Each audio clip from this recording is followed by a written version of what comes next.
Yeah, one of the things that I love to do, and I've already done it once on this podcast, is talk about our caveman ancestors because even though it has been such a long period of time since then, our brains, while they are the most incredibly complex device in the entire universe, and as you mentioned, we still don't know everything that there is to know about them, they're still wired in a way that sun is our strongest predictor for our circadian rhythm. And so just to kind of break that down a little bit, we all have a biological timekeeper, if you will, and that lives in the brain. Its formal name is our suprachiasmatic nucleus, very fancy, and it is connected to the pineal gland, and the pineal gland is what will release melatonin. Everybody's heard of melatonin. That's obviously very trendy right now too, but you may or may not know that your body naturally makes that. It doesn't only come from a store. Your body naturally makes melatonin. And the way that we can capitalize on this is by going all the way back to caveman ancestor days and really being in tune with the sun and the darkness.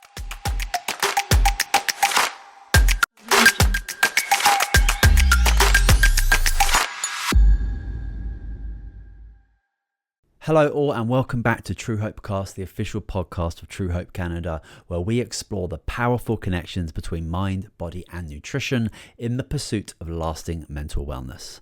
I'm your host Simon Brazier, and today's episode is not just insightful, it's essential. What happens to the human mind when it's exposed to the darkest parts of reality, and how do you sleep after that? Our guest today is Dr. Leah Kaylor, a clinical and prescribing psychologist whose work with the FBI puts her at the very front lines of trauma and resilience.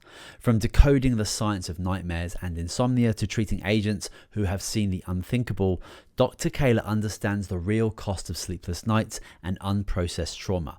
She is certified in EMDR and brain spotting, has trained with the VA, cancelled first responders and led psychological debriefings for some of the most high-profile incidences in FBI history. Now she is bringing those tools along with the latest in sleep science to you. If you are a high performer, a first responder, a veteran, or someone just struggling with burnout and insomnia, this episode is a must listen. Dr. Kaylor doesn't just bring clinical expertise, she brings compassion, clarity, and practical solutions. So buckle up, we're about to explore the intersection of trauma, sleep, and recovery with one of the most unique qualified experts on the planet. This episode is titled Sleep, Trauma, and the FBI, What You Were Never Taught. Enjoy the show. Okay, hi, Dr. Leah. Welcome to Truehope Cast. How are you? What is going well? Thanks for having me. I'm doing very well. And what's going well today is I'm working on like the last edits of my book, which is so exciting to be at this final stage. How long have you been, when was the beginning of it? How long have you been going for? It started basically on November 1st of 2024. So not a full year yet, but we're getting there. So it's very exciting. We're in the final stages. The cover design is coming along really nicely. So it's supposed to release on October 1st. So I am very eagerly awaiting that date. Well, amazing. I think writing a book is probably one of the hardest things you can do these days. So that's amazing. And we'll certainly talk about it, and you can give us a little bit of a sneak preview, and we'll make sure everyone can get connected to pick up a copy of it. But Sounds just good. as an introduction to kick things off, if you don't mind, can you just tell us a little bit about who you are and what it is that you do, please? Sure. My name is Dr. Leah Kaylor. I'm a licensed clinical psychologist and a prescribing psychologist. I have been with the FBI for over 5 years now. Before that, I was at the Memphis VA Medical Center, and my specialties are trauma and sleep. It all started at the Memphis VA Medical Center, where I was doing a rotation on behavioral sleep. Really didn't know anything about it before then. And it kind of just changed my life being there, seeing how many people struggle with sleep, but also having the opportunity to help people with sleep hygiene, with nightmares, with being adherent to their CPAP. And when I got to the bureau, it was also just noticing how many people struggled with sleep, how many people.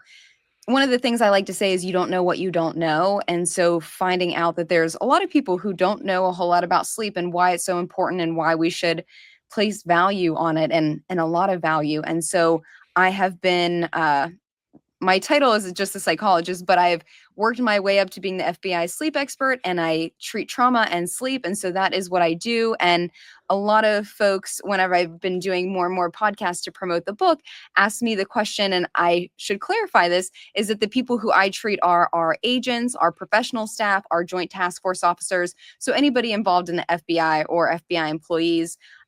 Just yesterday, I got a question about if I treat criminals. And so that is not my role within the FBI. I am an in-house resource for our own employees. Amazing. Well, that's very, very cool. And there's so many questions I've got that come up even when you just say FBI and sleep specialist. There's some really interesting, and it's cool that you clarified, because I guess you could go with many different avenues around who you would actually work with when it comes to your sleep expertise. Yeah, Yeah. I didn't realize that, I guess whenever people watch all kinds of TV and movies that they think that maybe it would be criminals. And so for me, it doesn't even cross my mind until I get outright questions like that yesterday. And I was like, oh, actually, I should probably start telling people and clarifying. But one thing I do want to say is that everything I'm going to say here today are my own thoughts, feelings, beliefs, opinions. The FBI is not sponsoring or endorsing this podcast in any way. It's very true. Excellent. Well, the topic for today is going to be sleep trauma and the FBI, what you were never taught. And I'd love to jump into kind of trauma to begin with. It's a topic we've been speaking about a lot on the show. Some amazing trauma experts and more practitioners are kind of coming out and specializing in this area and educating people. And I think it provides a lot more, clarity and understanding to what people are going through when they've got experts that are able to kind of explain what's actually physically happening in the brain when trauma occurs. And I think education and understanding is the primary point of where you're able to actually understand and make those changes necessary to recover. So, as you've mentioned, you've worked with FBI agents and I think first responders and veterans as well, just from looking at the website. Yep. And basically people exposed to, let's just say, some of the worst types of human behavior. And I wonder what you've learnt about how trauma actually rewires the brain, and how does that show up in everyday life for the rest of us, I guess. I think one thing that I want to say here when I'm answering this question is, we think about, like, if you're in the mental health world, like, there's big T trauma, there's little T trauma. Like, at the end of the day, I think that one thing that's very important, and something that I'll often say whenever I'm doing lectures, is that trauma is whatever it means to you, because every single person is going to be different. And I'll say, say I'm in an auditorium, I have a whole bunch of people there for a lecture, and I say, like, if something were to happen right here, right now, and we are all experiencing it, there will be some people who it's just another day for them, and there will be some people who this is the worst day of their life. And I think it's really important to realize that it is so incredibly individualized how people are impacted by trauma, and then also how people bounce back and recover from trauma, I think, is very unique and individualized. There's, I think I got a question about this earlier this week, and it was about, should we jump in and treat people immediately? And here's the thing, is that the human brain and body, like, know how to heal itself. And that's why there are studies out there to show that people will be exposed to some type of trauma. And if you give them a certain amount of time, why doesn't every single person who's experienced some type of trauma then go on to develop post-traumatic stress disorder? And the bottom line is that we as humans can be very resilient and very adaptive. And so I think it's just important to throw that out there first and foremost when we're talking about this, because whether you're whether you're a first responder or military, whatever you are as you're listening, that doesn't mean that you automatically take the cake either. Like, there are lots of people who are also just regular civilians too, who have been through some really tough things in their life. And I think that sometimes we get caught up in this contest of, like, whose trauma is worse, or perhaps I don't deserve treatment because my trauma isn't as bad as someone else. And that's something that I feel like I run into a lot. And what I just want to say is, like, everybody deserves services. Everybody deserves to feel better and to be able to heal. And we do have those resources. Wonderful. Yeah, I think it's just from what you said there, it's really important to understand and to have a lot of empathy for other people, because we don't really know what's going on for people. We don't really know their history. Right. And as you say, people will experience a situation very, very differently, just depending on, you know, their history with trauma, I guess, and also just their makeup and like who they are. So I think it's just an important part is to take a step back and recognize that everyone's kind of unique, everyone's different. Brain chemistry is it's a very complex thing that we Yes. kind of barely understand, and to try and like put people in boxes is not really going to be a beneficial way of kind of understanding it. Yeah. So I just wanted to put that out there first and foremost, because I think people get really caught up in that.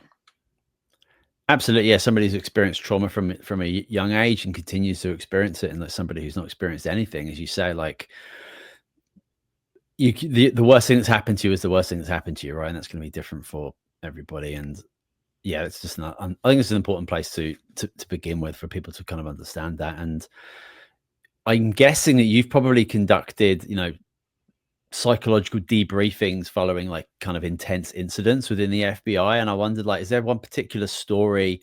Obviously, you can't go into probably too much detail, but like one story that's changed the way that you maybe view resilience of like the human spirit and within trauma in that type of recovery state. I don't know if there's any particular stories that I can share without giving away any client information or without giving any like case information. But I Right. would say at the end of the day, though, I have worked with folks, whether it's bureau or whether it's veterans and military, who have experienced some things that humans absolutely should not ever experience in their life. And yet their resilience astounds me and just blows me away. And so it absolutely does exist. So I think that without being able to give you a very specific story, without giving anything away, I absolutely have seen some incredible human resilience. Have you witnessed any like common characteristics within those examples of people who are able to do, as you say, recover from things that you wouldn't expect people to recover from? I would say probably persistence, having a relatively positive outlook on things. I think that those are very helpful because whenever it comes to trauma treatment, there's also a huge attrition rate. And when I say attrition rate, I mean like a dropout rate of people probably know that they need services, they know that they want help, but at the same time, working through a trauma and knowing that you're going to go to an appointment and probably talk about or work through something that was very traumatic and maybe the worst thing of your life, it tends to bring very high dropout rates. So the people who are persistent, who keep coming back, the people who have some type of support system, whether that's family, friends, like some type of community, I think that's really important. And then those who can continue to reframe. And whenever I say that is the way in which we look at our life and the things that happen to us. And if we're always looking at things negatively, and that would make sense that we do because we are wired that way, right? Like if we think all the way back to our caveman ancestors, that's what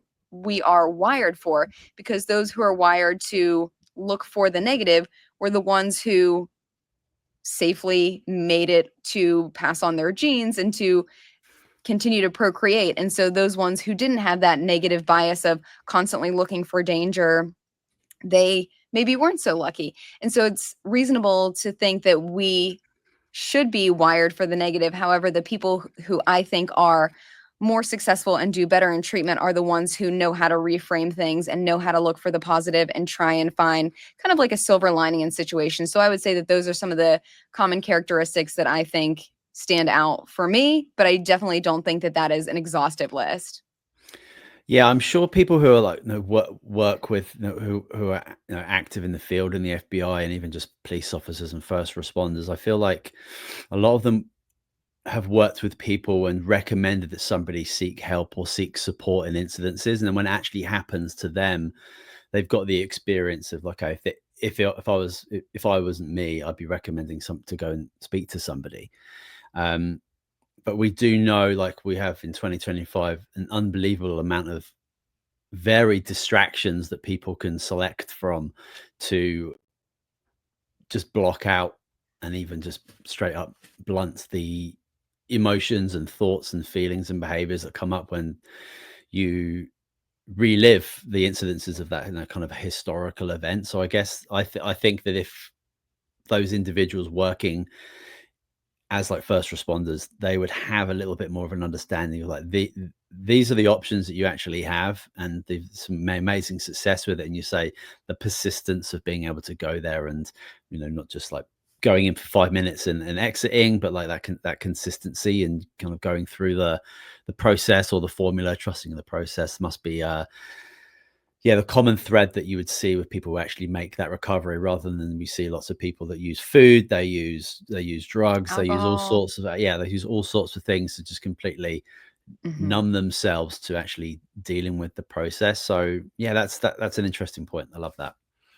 I think there are a lot of people who, even though they can tell others what it is that they need, and a lot of times we will all fall into this category at some point in our lives, but I think that there are people who can do a really good job of telling other people what it is that they need, but sometimes we have a difficult time being self-reflective and following through on what it is that we need.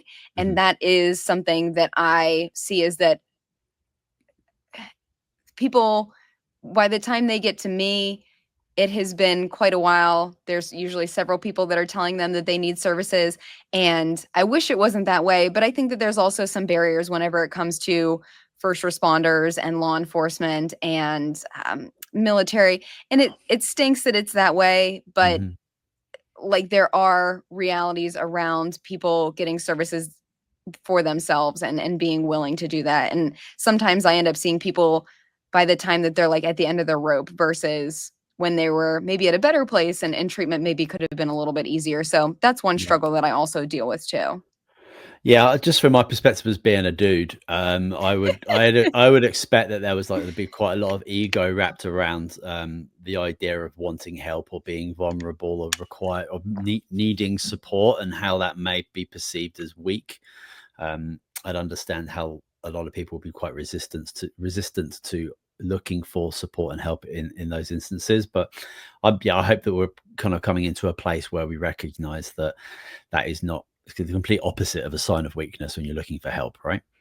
And I think a piece that really helps me is that whenever people do have good experiences with treatment, that I ask them to tell other people. And a lot of times whenever someone does come out the other end from treatment and they're very excited about the results and they're feeling like a new person, just it means so much more whenever it comes from them versus whenever you're listening to the psychologist talk. It means so much more whenever you're talking to a colleague who's been in the trenches with you and has experienced something and come out the other side, and they can speak to their experience and give this testimonial. And so I think that I think we're getting to a better place of that, and I'd love to see more facilitation of that and people sharing their own personal experiences and success stories.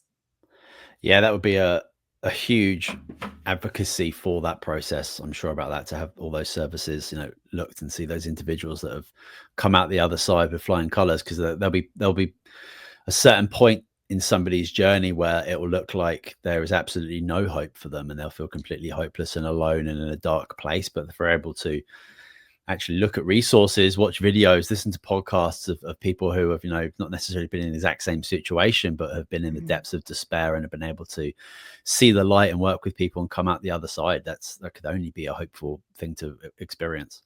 Yeah, I think that that's so important when people share their story. And at least within the Bureau, and I imagine a lot of first responder departments across the country and across the world have peer support. And I think that that's really a huge piece of it, is that I've been there. I know what it is that you're going through, and I can at least sit there and listen for you. Maybe I'm not a mental health professional, maybe I don't have a specialized degree, but I can at least sit there and be present with you. And I think there's uh, that can go such a long way. For sure. I mean, the examples I have in my life is I've gone away and like kind of guy weekends away, and a couple of instances there's been situations where people have just like been able to actually be vulnerable and open up and let people in a little bit more in a completely different environment. And it's a seriously powerful therapeutic place to be in when you can actually kind of like do that. Mhm. So yeah, to have these services available and to kind of throw the egotistical side away a little bit and just making it accessible, it's only going to benefit people, which is just amazing. Um, Another piece on the trauma. What are some of the like more common but overlooked signs that someone's maybe silently suffering with something traumatic, even though they may seem high functioning?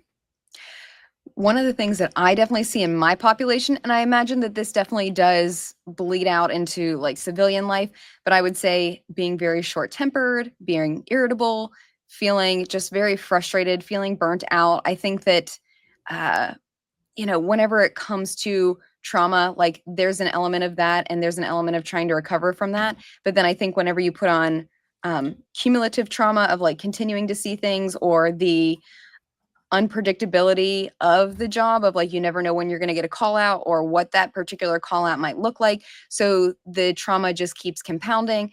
But also just these organizational stressors of perhaps it's like red tape or a difficult boss or just like constant requests for admin things. I think that whenever all these things pile on, I would say that the red flags for me that I'm looking for are like a short temper, just feeling irritable and feeling angry. And another piece of that I think that is much more acceptable in law enforcement and military is that instead of being emotional about it, we can easily put out anger and frustration and irritability because that's much more acceptable. And that's much more acceptable in this world that I live in and treat. And so I would say that those are things to be looking out for, especially whenever maybe that person's already like a little bit irritable baseline, but then whenever it kind of goes to up a couple of notches, then that's when I would start to get concerned about a particular individual. Yeah, I think that I've recognized when people are just being uncharacteristic to their, let's just say, normal self, and you can kind of, maybe ask a different question to kind of see what's going on. I'm sure people who, are working together in close proximity will be able to, recognize that this person is just off. And again, it's clearly a sign, but I think a lot of people struggle to or don't know how to maybe approach that individual, especially if there's anger, if there's irritability, Mhm. and a lot of people don't want to be on the end of that and maybe have negative relationships in the future with that person. So do you have any advice for maybe somebody like who's experiencing in that with like a friend or a family or a colleague? And because yeah, it can be a confusing and awkward conversation to maybe have with someone. Yeah, it can definitely be very difficult and just anxiety provoking to think about doing something like that.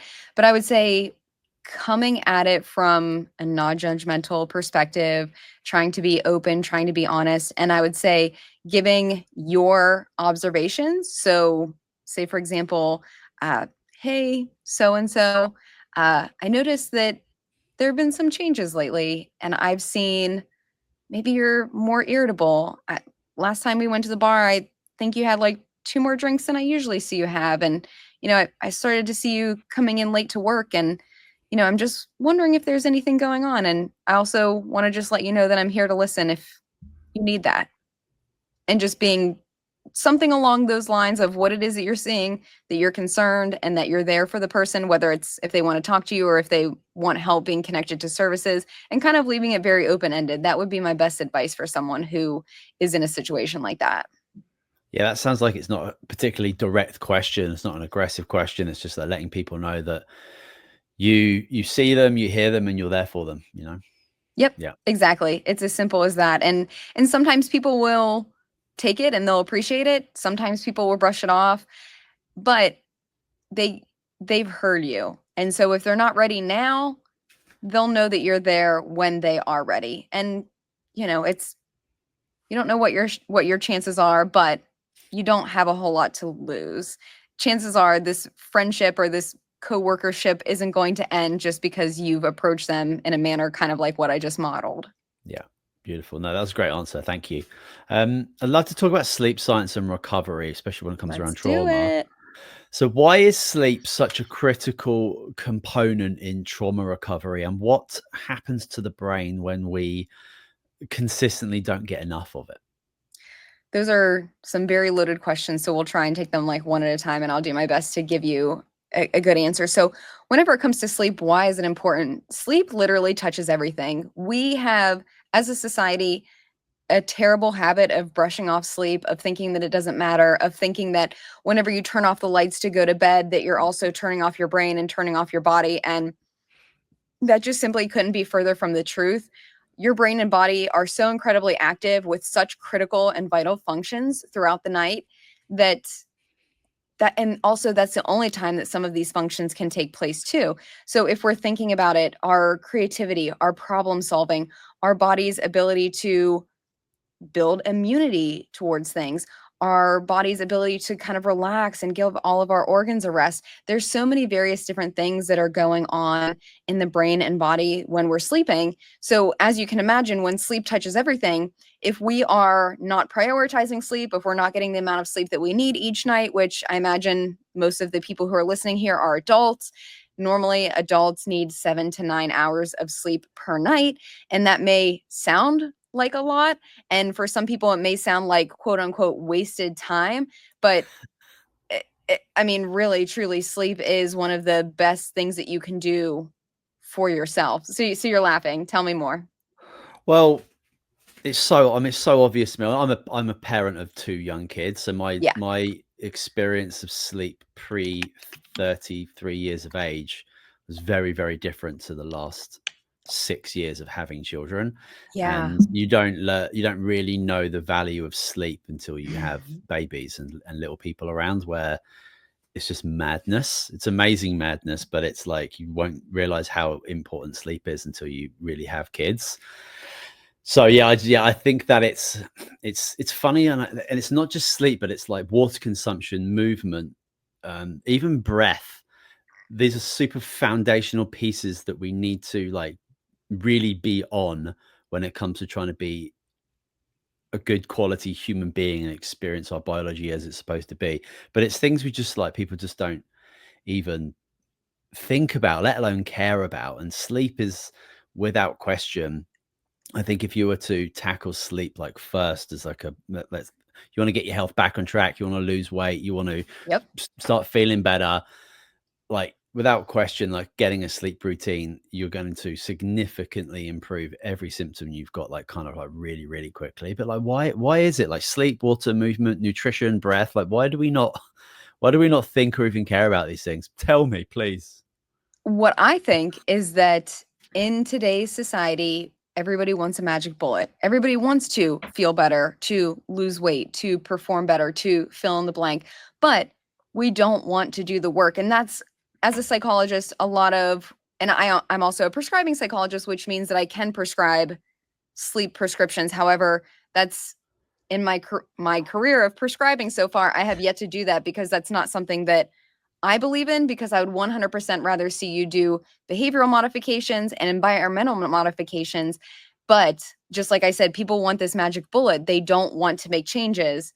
And I think that kind of goes hand in hand with you don't know what you don't know, is what I mentioned earlier. So I think that there's like an education piece that needs to come into it. There also needs to be motivation. And there also needs to be like willingness to change the habits that may be getting in your own way, because oftentimes there's so many things that we do that we're getting in our own way. But I'd rather just have a sleeping pill or a sleeping prescription versus making some small changes that could get you exactly where you need to be. Yeah, it's fun. Humans are so funny and weird, and we obviously have like big business is catering to that laziness that we have, right? So it's tough to be conscious about these fundamental things because we've got we're getting information and things and gadgets and all sorts and drugs and just kind of thrown at us from right, left, and center. So it can be a confusing terrain, and life is stressful in 2025 anyway. We live in a very confusing planet. Yes. So it's like, is there one less thing I can like not worry about? And it's like, okay, maybe I can take a sleeping pill. Maybe I can just like, take a GLP-1 thing and lose weight. Like these are just it's just a very human thing to do, but it's like very anti-human when we really want to look at like our evolutionary biology. Yeah, I think it's just like, how can I make a shortcut? And whenever you think about it, right, like we should be spending so much time sleeping. If you're doing 7 to 9 hours, and you should be spending a third of your life asleep. So say, for example, you live to be 90, that's 30 years spent sleeping. Like that's a massive chunk of time. So I can see why people would, not that you should, but I could see why people would want to cut into that so they could have more me time, more family time, more time for a side hustle so they can get further up the career ladder or whatever the case may be. I get it, but the shortcut for sleep, like there just simply is not one. Do you think people are really choosing to have a terrible sleep routine because they want to spend more time with the families, or they want to do other things to benefit different parts of their life? Or do you think it's just we've got Netflix, we've got cell phones, we've got all these things that just like fuel dopamine 24/7, and you know, and then they can wake up, they can go to bed at 2 a.m. after having a Netflix binge and wake up at 7 or 8, go to work. They can just like smash coffee, consume loads of sugary calories in the morning and get through it. I feel that it's more like that rather than like, oh, I'm gonna try and do the Tim Ferriss like sleep 2 hours a day thing and have 15-minute naps all over the place so I can be more efficient in the stock market or something. Do you know what I mean?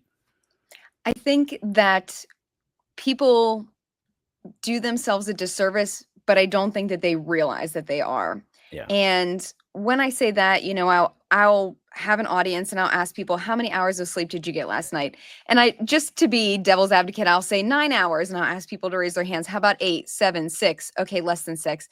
And whenever I'm doing this, like, oftentimes it's people who raise their hand, like the vast majority is 6 hours or less. And I'm like, okay, we need to have a conversation. So I don't think that it's people necessarily like wanting to do harm to their brain and body. I think that it's just, and this is like a trendy word that I'm hearing now more and more, is like sleep revenge procrastination. And so it's basically, our days are so busy. There's so much going on. There's so many things vying for our attention and our priority, so that, maybe you wake up, you take care of your kids, you get them to school, you go to a full day of work, you come home, you do making dinners, and then like shower, and then tucking your kids in. And by the end of that, like, there's no time for me. So that's where that new term of revenge procrastination is coming in, or revenge sleep procrastination, excuse me, where it's like, I have no time for me. And where is that? Because we need to make that. And so that's where we're getting into like the Netflix or the TikTok scrolling or whatever it is. And you hit the nail on the head whenever it comes to dopamine, right? Like, dopamine is this naturally occurring hormone that's being, or I should say neurotransmitter, that's being released into our brain, that's like, hey, I like whatever this is that we're doing, let's do more of it. Mm-hmm. And so it, whatever that thing is, becomes addicting, whether that's watching the next episode, reading the next chapter, continuing to scroll and watch more funny cat videos. So I think there's a piece of it that we're controlling, and then I think there's a piece of it that dopamine's kind of taking over, and we kind of like lose control of the wheel. Yeah, I mentioned it before. Like, I think there are scientists working within companies to see how much more attention they can grab from people, right? And it's our own biology working against us. I wonder if you're able to kind of give us a real like foundational idea of how we would experience the sun, how we would experience the stars, how we would experience sleep as it was intended for our biology today, and how lights and phones and screens, etc., get in the way of that. We spoke about it a few times Yes, on the show before, but if you wouldn't mind, it would be really great to have that absolutely. foundational piece. Thank you. Yeah, one of the things that I love to do, and I've already done it once on this podcast, is talk about our caveman ancestors, because even though it has been such a long period of time since then, our brains, while they are the most incredibly complex device in the entire universe, and as you mentioned, we still don't know everything that there is to know about them, they're still wired in a way that sun is our strongest predictor for our circadian rhythm. And so, just to kind of break that down a little bit, we all have a biological timekeeper, if you will, and that lives in the brain. Its formal name is our suprachiasmatic nucleus, very fancy, and it is connected to the pineal gland, and the pineal gland is what will release melatonin. Everybody's heard of melatonin. That's obviously very trendy right now too, but you may or may not know that your body naturally makes that. It doesn't only come from a store. Your body naturally makes melatonin. And the way that we can capitalize on this is by going all the way back to caveman ancestor days and really being in tune with the sun and the darkness. So how did our caveman ancestors know that it was time to be awake and to be alert and to be going about their day? The sun came up. How did they know when it was time to go to sleep? The sun went down. And so back then, yeah, they probably had fire, but they didn't have overhead lights and lamps and screens and phones and all kinds of things. It's, I kind of like to equate it to, if you've ever been to Vegas or if you've ever been to a casino, you can be in there at any time of day, it doesn't matter. And the amount of bright light and stimulation and noise and like fresh oxygen that they're pumping in, you would never know what time it is outside. And it's meant to be purposefully disorienting to keep you in there and to not be able to keep track of time. That's a whole nother psychological story. But nonetheless, we are still programmed with light as our strongest force for our circadian rhythm. So one of the ways that we can take advantage of that is within 1 hour of waking up, going outside and no sunglasses, looking towards the sun, don't burn your retinas, but just being out there for a few minutes. And that's going to be something that's going to be really strong for our circadian rhythm, because if there's any like lingering melatonin, the sun will come in through the eyes, back to the suprachiasmatic nucleus, back to the pineal gland, and it'll shut off any melatonin that's happening, but it will also serve to boost alertness and wakefulness and just really tell the brain, hey, it's time to wake up. And then as we go about our day, since we did that early in the morning, then one of the other ways that we're kind of building off of our caveman ancestors is the setting of the sun. So right now, as we're recording this, it's summertime where I live. The sun is setting probably around like 9-ish p.m. And for me, this is what I personally do. And I realize that maybe not everybody has the luxury of being able to do this, but I have lots of windows where I live. So I try not to turn on any artificial light. I just let the sun come in through the windows, and I kind of enjoy just watching the sunset out my window and allowing that change, that gradual change in lighting, to just come in naturally through my eyes, and for that to be the cue to my brain that, hey, it's time to start feeling sleepy. And that is, again, I'm trying my best with battling against modern technology to be able to still do what my body was designed to do. And so the way that we get in our own way a lot is that as it starts to get dark, and this is obviously more challenging whenever it's winter time and whenever it gets dark earlier for a lot of places. But then when we turn on all of our lights and the lights are really bright and they're kind of this like blue wavelength, because the problem with this, and I think blue light is also a very trendy thing right now, is that the reason why is that blue light is the same wavelength as sunlight. So whenever you've got your screen like so close to your face, or your iPad or your laptop screen or whatever, all these are emitting blue light. And when they're so close to your eyes like that, especially when we're winding down and getting ready for bed, the brain gets confused because it thinks, oh, well, I thought it was time to start getting ready for bed, but now I have this really bright light coming into my eyes. I guess that's the sun. I guess I'll turn off melatonin. And so that's one of the ways that we are getting in our own way, is when we're using these artificial lights closer and closer to our desired bedtime. That was beautiful. Thank you. That was great.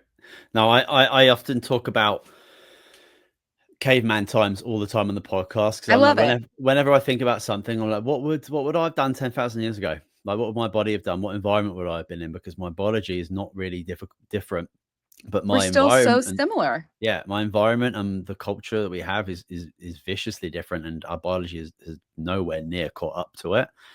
So, Exactly. yeah, I love that. I always think about how easy it would have been to be in absolute awe of nature when every night when the sun went down, you looked up at the stars and there was no light pollution, and you would just see billions of stars up there doing their thing. Like, how you wouldn't just like think that everything is just an absolute dream and just incredible. But we don't have that anymore. Like, there's literally like handfuls of places on the planet now where you can go and like actually experience that. And I feel that there is a big lack of spirituality in our culture, and I think that's a big part of it. Like, we've lost this kind of sense that we would have had every single night, and we would have made stories, we would have connected the stars and all of that type of thing. And I think that's just a part, that's a little bit of a piece missing from our human experience at the moment, is this spirituality piece. And it all stems from how we've changed our environment when it comes to sleep and in cities. But thank you so much for that explanation. That was really good. I love that. Thank you. You specialize in helping people with insomnia, nightmares, and CPAP resistance. Is that right? Yeah, I mean, for whenever it comes to sleep and sleep disorders, people don't realize this, but there are so many, and there are ones that inevitably you've never heard of before. So I don't pretend to know everything that there is to know about sleep. But yes, whenever it comes to like the most common sleep problems, I can probably give you some pretty good advice and get you on a good track. Yeah, well, I'm sure, like, I mean, the medical community absolutely loves to create like new specific diagnoses, right, and Yes. put it on this massive spectrum of just like sleep problems.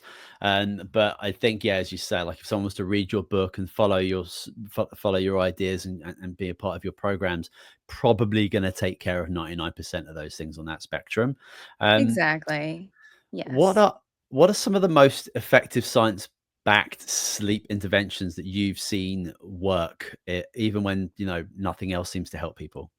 Yeah, so if we're talking about actual interventions and not just like tips and tricks, CBTI, cognitive behavioral therapy for insomnia, and that is kind of a collection of tips and tricks, sleep hygiene.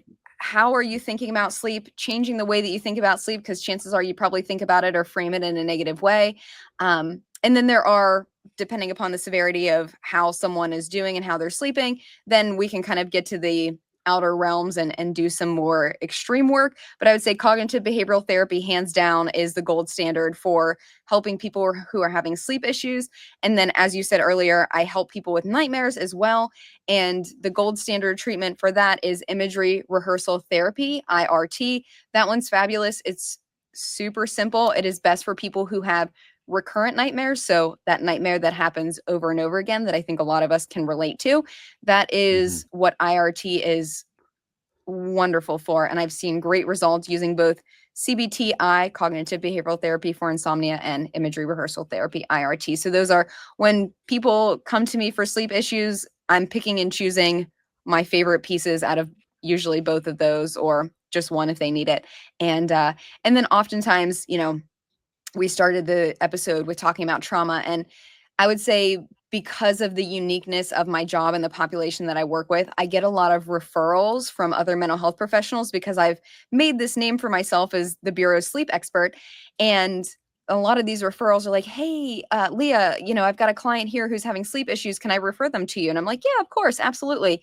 And then I would say like 9 times out of 10, and again, I think this has to do with my particular population that I work with, a lot of that is no, I have no doubt that you're having sleep issues, but I think a lot of it or a piece of it is underlying depression, anxiety, stress, or untreated trauma that's also showing up or manifesting as a sleep disorder. So I think there's several things that go hand in hand. So asking about interventions, um, if someone is also struggling in the daytime and kind of once we like uncover that and tease things apart, the few other tools that I'm absolutely in love with are I'm certified in EMDR and I'm also certified in brain spotting. So those, if they're appropriate, I will also pull those out of my toolkit and use those as well. Very cool. And I'll make sure, your book's going to be out this year. So I'll make sure that there are Yeah. links to people can find that, because I'm sure a lot of that information is going to be in there as well.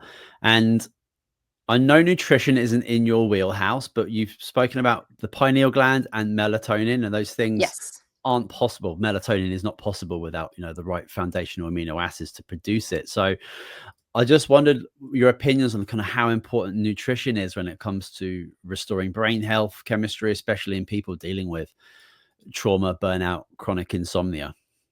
And you're absolutely right. This is not something that I have delved deeply in, and I'm certainly claiming to be no expert in this, but I think that everything works together. I think that, you know, if you're eating like shit, excuse my French, you're probably going to feel like shit. So, there's a lot of different factors that come into play. And so I think that nutrition and making sure that we're putting the right fuel in our tank absolutely plays a critical piece in the whole puzzle and the whole person.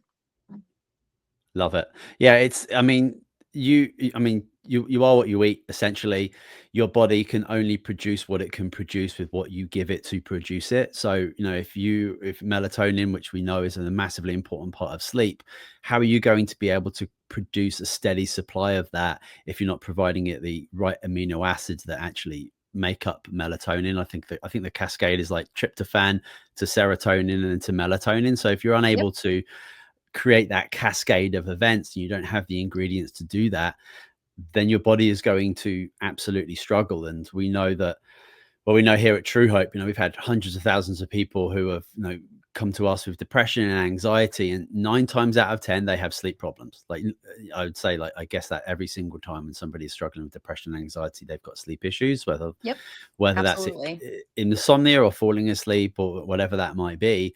And once you're able to actually positively impact the gut with good quality nutrition, then we see that people are actually fueling their bodies with what their body actually needs to help them have good quality gut health, and therefore produce the neurochemistry necessary to have good quality sleep, to have the energy they need to get up in the morning, etc.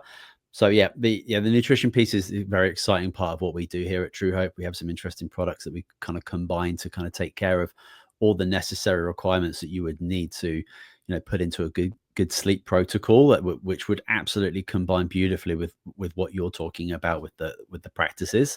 So I love it. I think nutrition is a very important foundational piece, honestly, like any disorder that people might have. Like, nutrition is a key part. Chronic nutrient deficiency is wildly prevalent throughout the Western world, and if we can just kind of hopefully take care of that a little bit, a lot of people are going to be able to come out the other end and just start feeling great, because that's what we all really want, I guess. Absolutely. Most of our listeners aren't FBI agents. That's a guess. I would be surprised if I don't want to say anybody, but we have a very small population is what I should say. Like, you think that we're omnipresent and we're everywhere, but we're actually a very small organization of about 37,000 people. So we're not as omnipresent as you might think. For sure. But most of our listeners aren't FBI agents, but they're parents, they're caregivers and professionals who are simply burnt out. So what advice would you give to someone who feels like they're living in this constant state of fight or flight in a stress response? I think that a lot of people are probably struggling with that right now. And it doesn't matter who you are or what you do. Everybody can relate to that sympathetic nervous system activation. And the best possible thing that you can do for yourself is find ways to counteract that with parasympathetic activation. And so that's our rest and digest. And if there are things that are relaxing, and I think, one of the really interesting things, whenever I work with people, I'll, ask them lots of questions, get a chance to get to know them. And I'll ask them, what are your coping mechanisms? Like, what do you do to blow off steam? And a lot of people don't understand the question, don't have an answer. Like, I'll try and frame it a couple of other ways. And they just kind of look at me like, I don't know how I deal with stress. I don't know how to blow off steam. And so that may or may not be the case for the people who are listening, but I would say that would be one of the very first questions that you need to ask yourself is, how do you relax? How do you find peace? How do you find joy? How do you find things that are relaxing and enjoyable, or maybe even distracting for you? And that will be a way for you to work towards that parasympathetic rest and digest. Yeah, I think it's a big struggle for a lot of people to actually sit down and think about what is it that actually I can do that puts my body in a healing phase. Yeah. Because we are so busy, it's what life is expensive, and we're having to stretch our capacity during our day to really limit that kind of recreational time. And it takes like it's funny, it takes effort and intention to Yes. create the time necessary to allow the body to be in like a healing state. And even when people are in a healing state of sleep, which is kind of exactly what it's designed to do, we're going to sleep stressed, and we've got this chronic sympathetic program just constantly running. And even that 6, 7, 8, 9 hours of sleep for people can actually be a stressful part, and the body's not actually doing its kind of clean up healing duty that it's supposed to do during sleep. So it's just funny that we're in a world situation now where people like really have to be conscious and actively work at chilling out. And for those who are listening and they're asking themselves this question and you don't have an answer for this, I would say experiment. There are lots of things that you can do that are free that you could try out and see if it works for you, and just give it a period of time and see if it works for you. Going outside and doing some deep breathing, petting your dog, going for a walk, just being in nature, getting a pen and paper and doing some old school journaling, listening to some music that you like. There are lots of different things that you can do for free, and you can see, is this something that is helping me kind of disconnect from this stress and these anxious thoughts that I'm having. Yeah, wonderful. One piece of advice I have just as a parent is like, don't feel ashamed of asking for help. Like my wife very frequently doesn't want me to, because we live in Canada with her family. My family's 8,000 kilometers away. And she doesn't always want to ask for help from her family, but I have absolutely no problem with that. And Yeah. it's a big, just to have the kids off our hands for an hour where we can actually sit and do nothing together is like unbelievably restoring. So yeah, I Hmm. I would say if you do have friends, family, whatever around you, I think deep down people do want to support each other and take care of each other. And yeah, don't be afraid to ask for that support. Absolutely. I think that's a great addition. Beautiful. Just a couple more questions. We're going to finish up with a question about your book, but just one before that. I Yeah. know that you traveled the world educating law enforcement about sleep and trauma. Hmm. What's one of the like biggest myths or misconceptions that you consistently run into within your work? Is this a specific sleep question or a trauma question? Let's say sleep. Let's say Okay, sleep. let's say sleep. I would say the common myths are like nothing happens when you sleep. Sleep isn't important. I'll sleep when I'm dead. I'm just fine on 5 hours of sleep. Like I would say that a lot of those are the ones that I hear, and I'm Mm. like, okay, let's do some education. And that's also part of the reason why I wrote the book is that I think there's so many people who can benefit from it. There's just not enough hours in the day for me. And that's why I got to the point that I'm at is that I think there's so much good information and so much myth busting that needs to be done that I'm only one person. And so I have to try and figure out a way to put it on podcasts, put it on social media, put it into a book so that I'm not limited by the amount of hours that I have in the day to help people. Perfect. That's why we're here. We're trying to have these conversations to spread this message to let people know that there are amazing people out there like yourself. There are amazing books, resources, solutions that people that can take. And I think you've mentioned it before. A lot of these practices are, free and Yes. accessible from anywhere. Yeah. And I think that Yeah. that's what's so important is just, yeah, these things are free. Like, give them a try, see how they work for you. And if it doesn't work, if it's not your cup of tea, that's okay. But give it a shot. Yeah, cup of tea, definitely. That's chamomile. There you go. Chamomile, bath, meditation, breathing, yoga. Go. Um, so let's finish off talking about your book. So the new book, I think it's called The Sleep Advantage, and it's launching in October. So it's coming out on October 1st, and we had to change the title because it turns out someone else already has that title. So the new title that I'm very excited about is called If Sleep Were a Drug.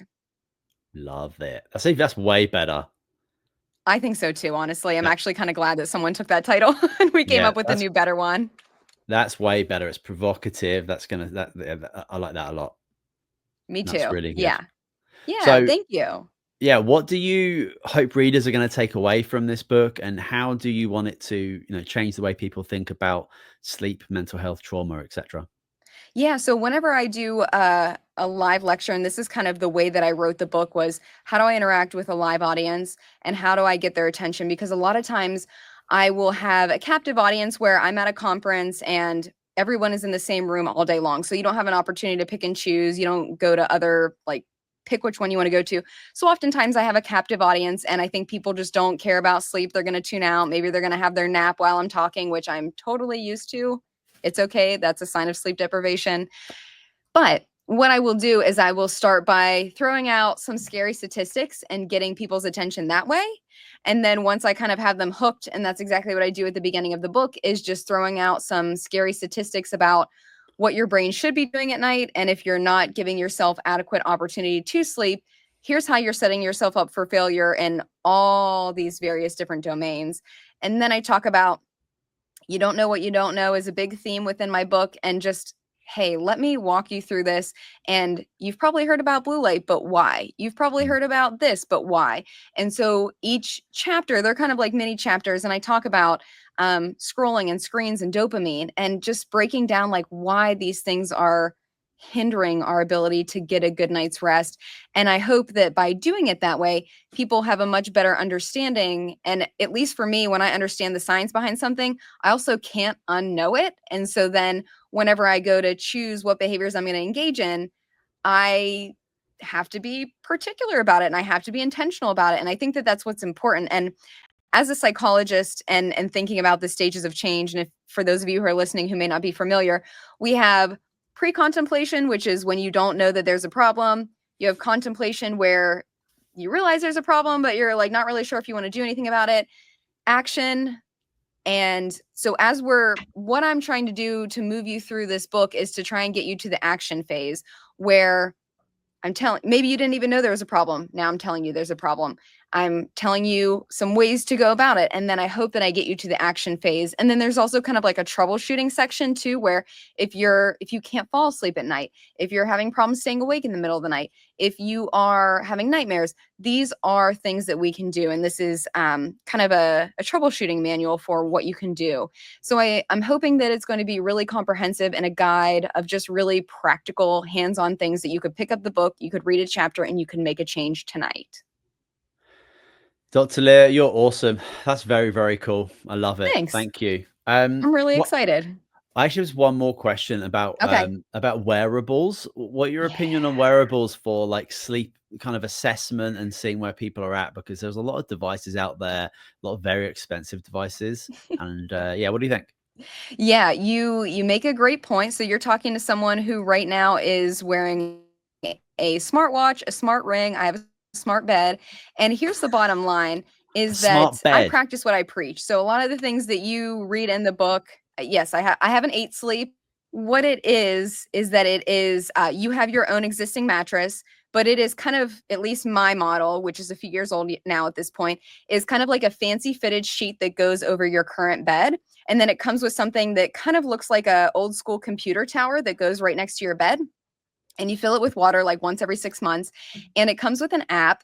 And the reason why I got this is, don't ask why, but where I live, we really don't need air conditioning. And that may sound really crazy for people who live in the United States and who are totally used to complete climate control.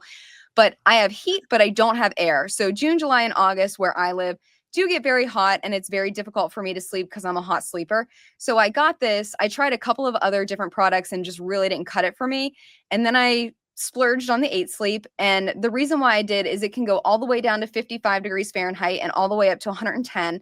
And it is supposed to learn your body. So one of the other ways that our body knows that it's time to fall asleep, in addition to light that we talked about earlier, is that your internal body temperature should drop 1 to 2, maybe even 3 degrees for you to be able to fall asleep. And your temperature will shift and change throughout the night, and then it will rise as it's time for you to wake up. So with the 8 sleep, one of the things that I thought was just really cool about it and the marketing was that it is supposed to learn you, and it has an autopilot feature. So it will learn what temperature you like to fall asleep to, what temperature you like when you're falling asleep in the middle of the night and when you're waking up. And so I just thought that it was a really cool, innovative idea and would kind of solve my air conditioning problem. And it's been wonderful. I'm obsessed with it. I travel a fair amount, and so I cannot take it with me, unfortunately. 8 sleep, if you're listening, please create a travel edition. I'll be the first to purchase it.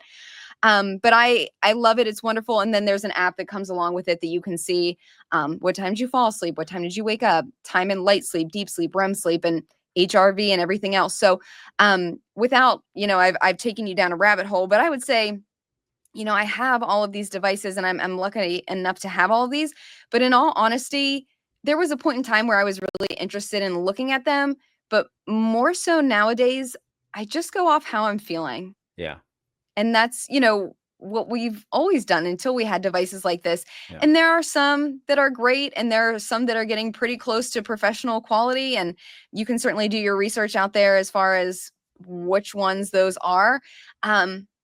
But I would say always take it with a grain of salt too, right? Like every now and again, I'll be like hanging out on my couch and just have a lazy day. And it's like, hey, congratulations, you slept 18 hours last night. And I'm like, no, I didn't. No, I didn't. I just had a lazy day. So I would just say, take it with a grain of salt. We're also getting into this place in life where we're tracking so many different things, and we're getting into, now there's a disorder, orthosomnia, where we are so worked up about tracking things, and specifically tracking sleep with this terminology, that our anxiety about tracking sleep and getting enough sleep and kind of like biohacking this, that we're doing ourselves a disservice and we're sleeping worse because we have this heightened anxiety around it. So I would say, yeah, you're talking to someone who has 3, the bed, the ring, and the watch, and yet I couldn't even tell you when was the last time I opened up any of those to look at the sleep data, just Mhm. because at this point in time, I'd rather just listen to my body because that's my best indicator of how I'm doing. Yeah, I haven't looked at my Aura Ring app in probably a month, but just having the ring on makes me aware that about how important my sleep is. Like it's quite interesting. I love the idea of using some of these technologies to kind of get a grip and get an assessment of what's going on. But as you say, like we really want the intuitive nature of your own body and your mind to guide you forward rather than being Mhm. kind of reliant on an app or statistics.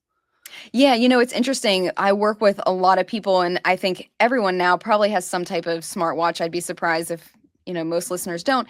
But I'm very old school. And so when I work with people, I ask them to track their sleep on paper and pencil. And it's great if you have some smart data, like that's wonderful. But I really prefer paper and pencil because I also think that that just makes you very aware and cognizant and hopefully more intentional about what Mhm. it is that you're doing with your sleep and wake patterns and caffeine and napping and alcohol and all those things that we didn't touch on yet today. Yeah, I don't think the app's going to tell you whether you feel happy or sad, really. But if you had like a journal that you can actually look at and go back, then without question, that's going to be just as effective. Amazing. Well, that was great, Dr. Leah. Thank you so much for coming on the show. Um, Sleep obviously is so viciously important to every single one of us. Very excited for your book. I'm going to make sure that as soon as that comes available, I'm going to get that linked in and we will make sure all the links necessary to connect with you are available. But what's the best place for people to connect with you? Sure. So everywhere I'm at Dr. Leah Kaylor, that's the name of my website. That's where I am on LinkedIn. And then if you want to get in touch, you can email me at info@drleahkaylor.com. Amazing. Well, I'll make sure that's all in the show notes so people can connect with you. But Dr. Leah, thank you so much for coming on the show. I really appreciate it. Thank you. It was an absolute pleasure. Wonderful. Well, that is it for this episode of True Hope Cast, the official podcast of True Hope Canada. Again, all the links that you may need to connect with Dr. Leah will be in the show notes. You can leave us a rating on iTunes and Spotify if you fancy doing that. But that is it for this week. We'll see you soon. Sleep well, everyone.